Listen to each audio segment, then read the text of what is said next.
The assassination of President Jovenel Moïse of Haiti should raise numerous questions about just how this nation, which started out so nobly, has now become the murky, dysfunctional, poverty and disaster-riddled country where bands of foreign assassins can so brazenly walk into the innermost sanctum of the presidential residence, kill the president, and leave a potentially violent power vacuum in the country.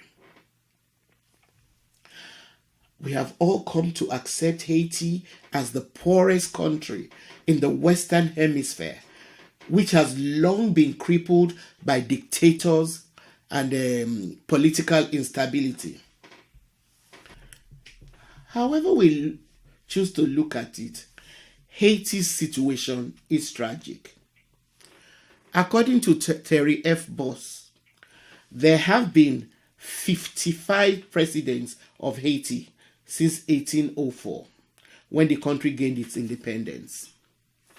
Out of these, 3 were assassinated or executed, 7 died in office, 1 actually committed suicide, and 23 were overthrown by the military or paramilitary groups. 2 of them, Henri Namphy and Jean-Bertrand Aristide, were overthrown twice. Only 9 presidents completed full terms. 31 held office for 2 years or less.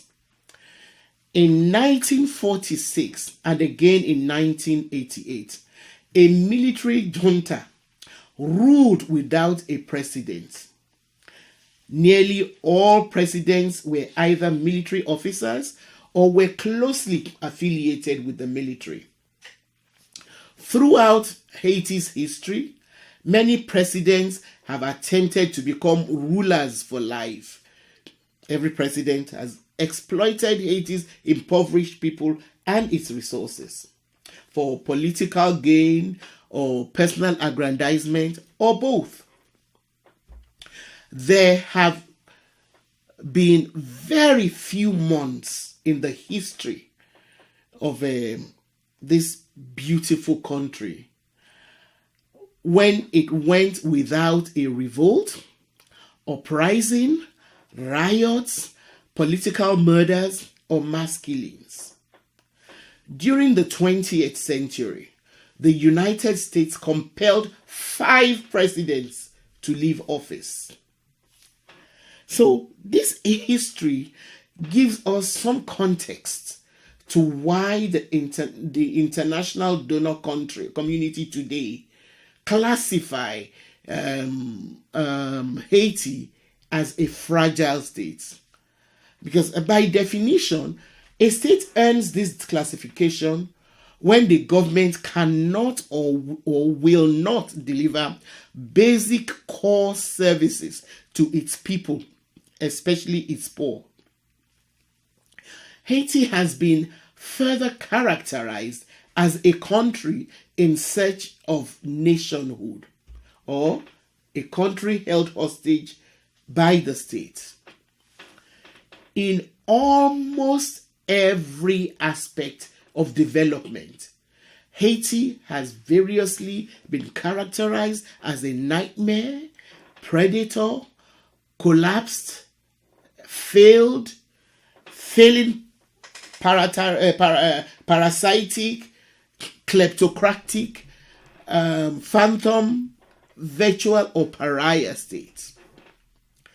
So, are we to accept that this remarkable country, which sets such an incredible example for all oppressed people by insisting on freeing itself from the shackles of slavery and colonization, must continue to exist as the world's weeping child?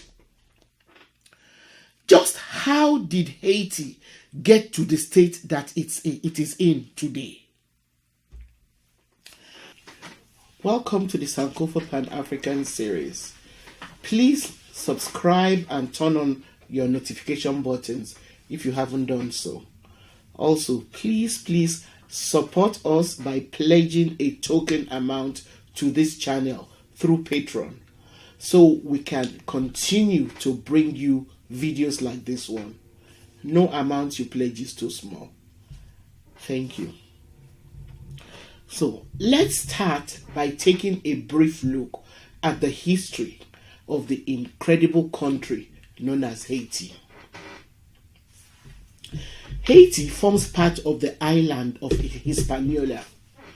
Before the European mercenary Christopher Columbus arrived there on the 6th of December 1492, the island was populated by people called Arawaks. Although the Spanish claimed ownership of the whole island, they initially settled mainly in the east of the island of Hispaniola.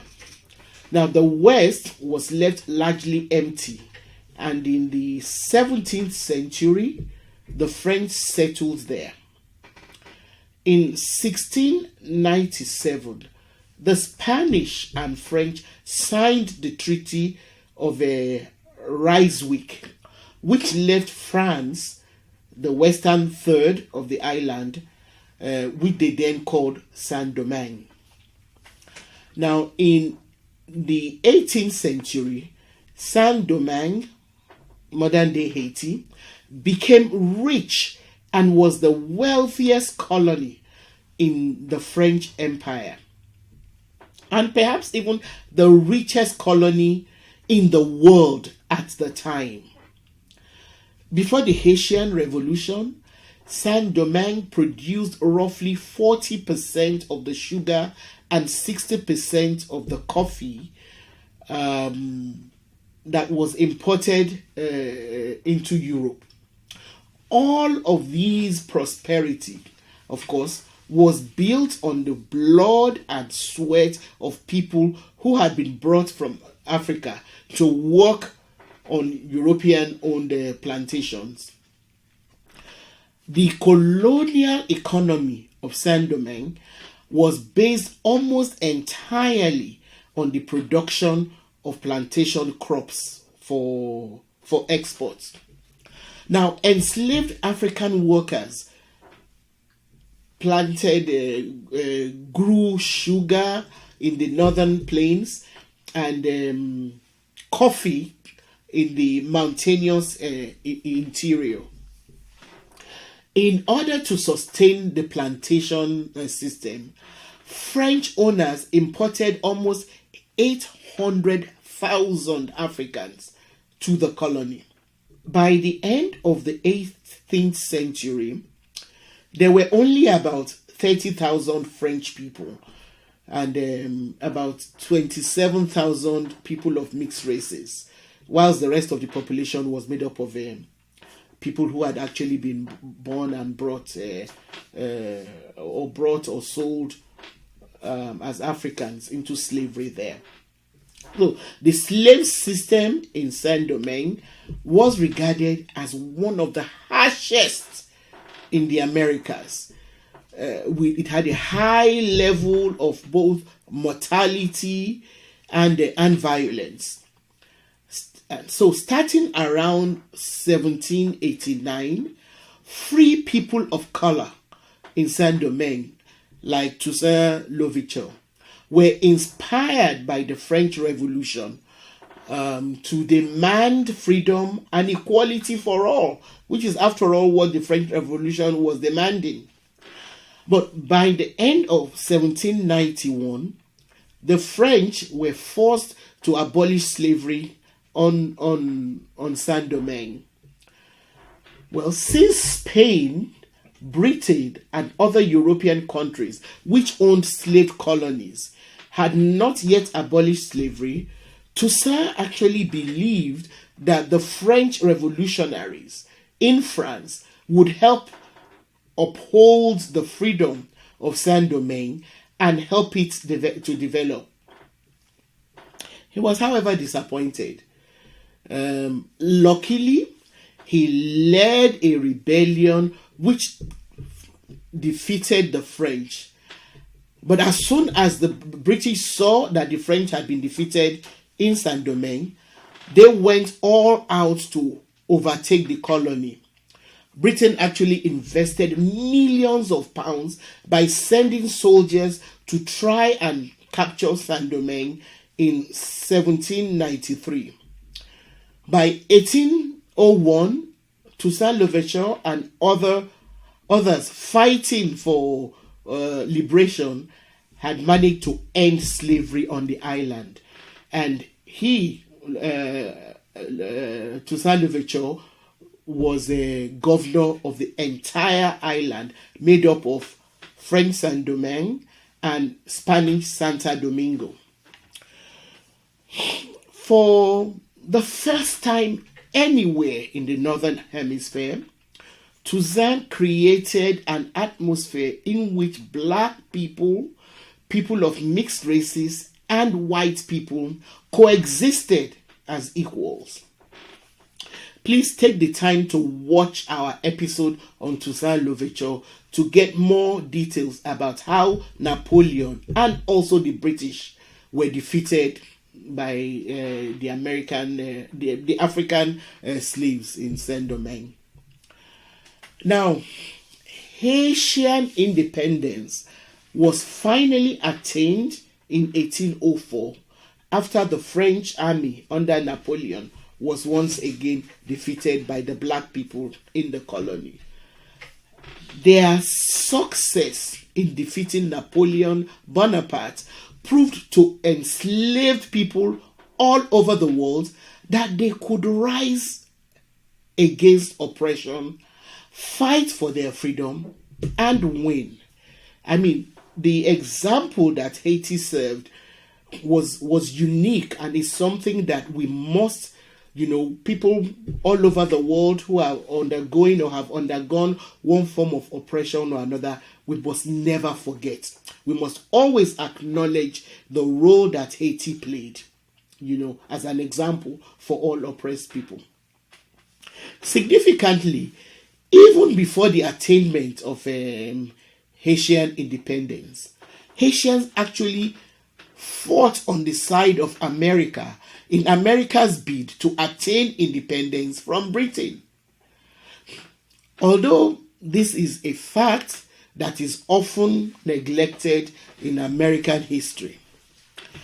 As a matter of fact, the independent United States, when the United States became independent, they did not support Haiti, in its own bid for independence. However, before his death, Frederick Douglass, the great African American orator and abolitionist, who had spent a 2-year stint as America's minister, resident, and consul in Haiti, acknowledged the role that Haitians played in American history in a speech that he delivered at the World's Fair in Chicago in 1893. He wanted it to be on record, and I quote, "We should not forget that the freedom you and I enjoy today is largely due to the brave stand taken by the black sons of Haiti 90 years ago. Striking for their freedom, they struck for the freedom of every black man in the world." End of quote. One of the most notable aspects of Haitian history is that the nation is the only one to have emerged as the result of a successful slave rebellion. We must never forget that. It, however, seems that Haiti has never been forgiven for standing up against slavery, colonization, and oppression. Instead, this country, whose brave citizens served as a beacon of hope for all oppressed people, has been left stunted by one crisis after another. First, rather than support the fledgling Republic of Haiti, the slave-owning United States opted to isolate and ignore it. The US government refused to formally recognize Haiti as a sovereign, independent nation until 1862. Even more devastating is the fact that France did not only refuse to recognize Haitian independence until 1825, but it also used what has been described as gunboat diplomacy to force the island nation to pay a crippling indemnity for the white colonizers' loss of property. The racist implication of this extortion by France can be best appreciated when we compare it with the Louisiana Purchase, which the US made from France. Now, the US paid France only $15 million for the purchase of the territory of Louisiana in 1803. Now, this worked out at about $18 per square mile. The same US, which should have been Haiti's natural trading partner, ally, and political protector, refused for over half a century to recognize Haiti's existence. Instead, responding to domestic pressure from the southern part of the US, Thomas Jefferson, who was president at the time, initiated an embargo of US trade against Haiti, which lasted until 1810.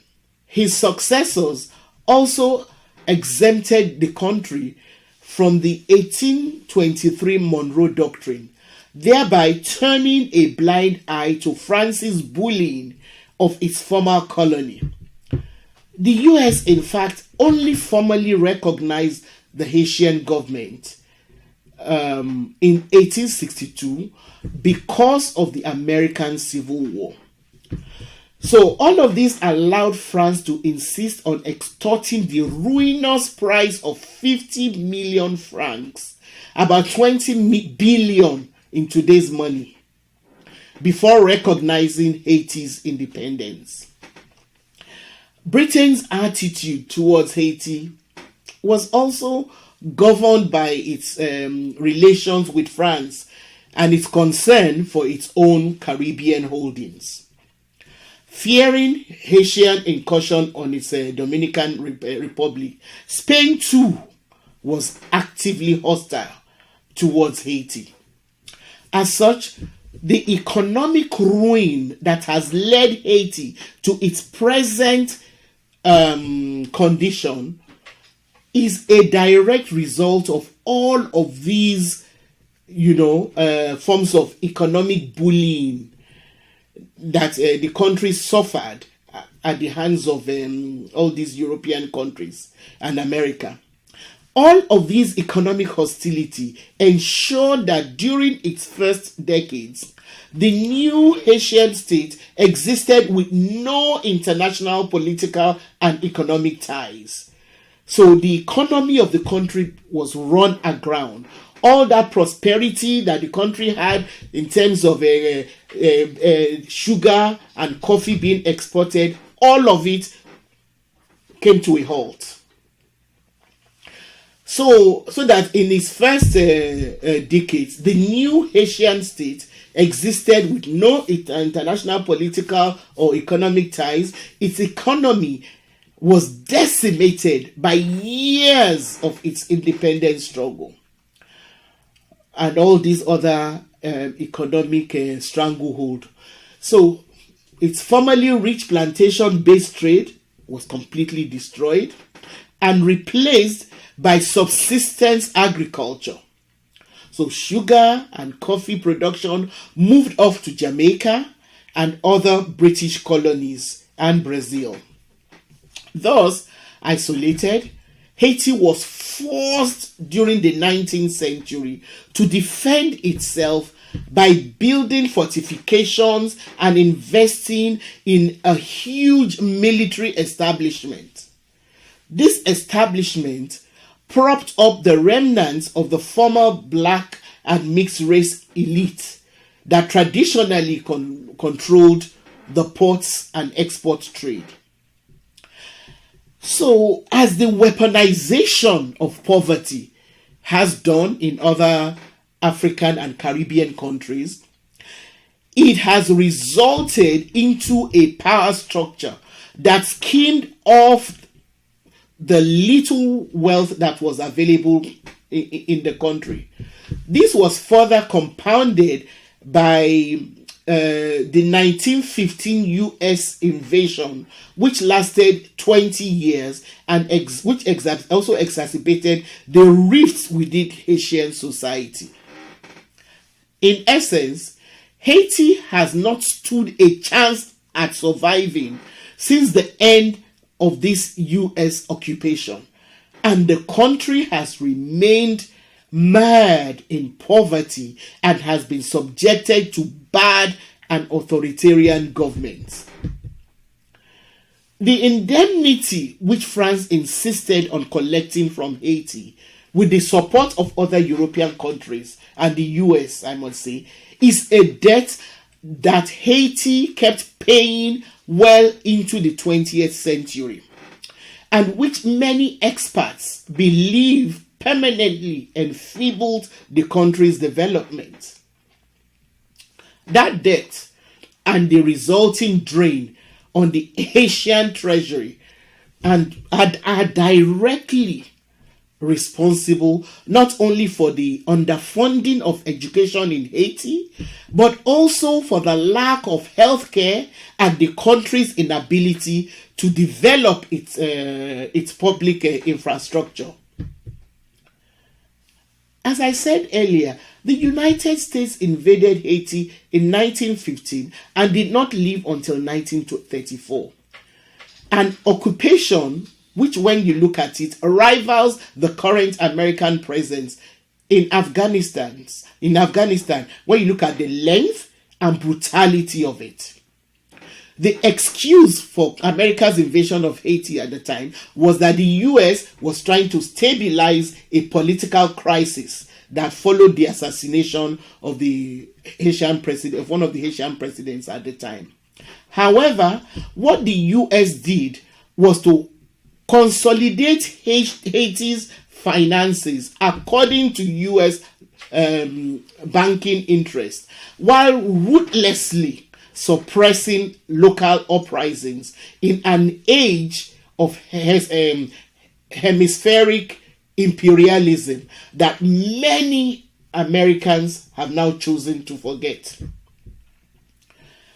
The American influence supported 3 decades of dictatorships under the murderous kleptocratic Duvalier dynasty. And the excuse for America supporting the Duvalier dynasty was that the Duvalier were anti-communist. And so it didn't matter what else they did. America kept supporting them, even as they kept stealing and unleashing violence on their own citizens. America was solidly behind the Duvaliers. Most disturbing is the fact that Haiti demonstrates how 20th century foreign aid and development assistance can cripple nations, including a mess of failed projects that followed the cataclysmic 2010 earthquake, which devastated the country and then killed hundreds of thousands of people. The aid that was all pumped into Haiti only ended up further compounding the situation of the country rather than improving the lives of the people. Yeah, unsurprisingly, in 2010, Bill Clinton, felt compelled to publicly apologize to Haitians for having forced the country in the 1990s to drop tariffs on U.S. agricultural imports. A move that devastated Haiti's rice cultivating farmers. Clinton admitted, and I quote, "It may have been good for some of my farmers in Arkansas, but it has not worked.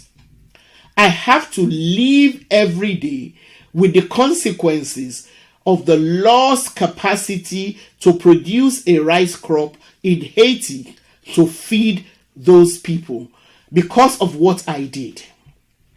End of quote.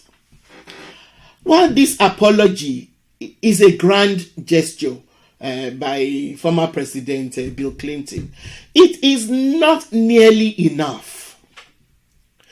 Currently, hunger is only one of the Haitian public's concern. The assassination of Haiti's embattled president in his home by a group of gunmen is the culmination of months of steadily escalating political instability and gang violence.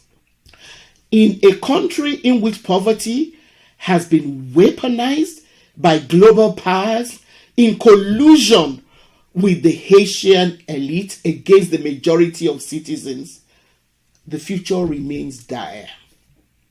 When all these are appraised in the face of coronavirus outbreak, in a country with weak health infrastructure and no access to coronavirus vaccines, the question should be, how much more blood does the rest of the world want to demand from this country? How much blood do we want this embattled country to continue to shed before we, as a world, say enough is enough? Thanks for watching. Please give us a thumbs up and share our videos with your contacts.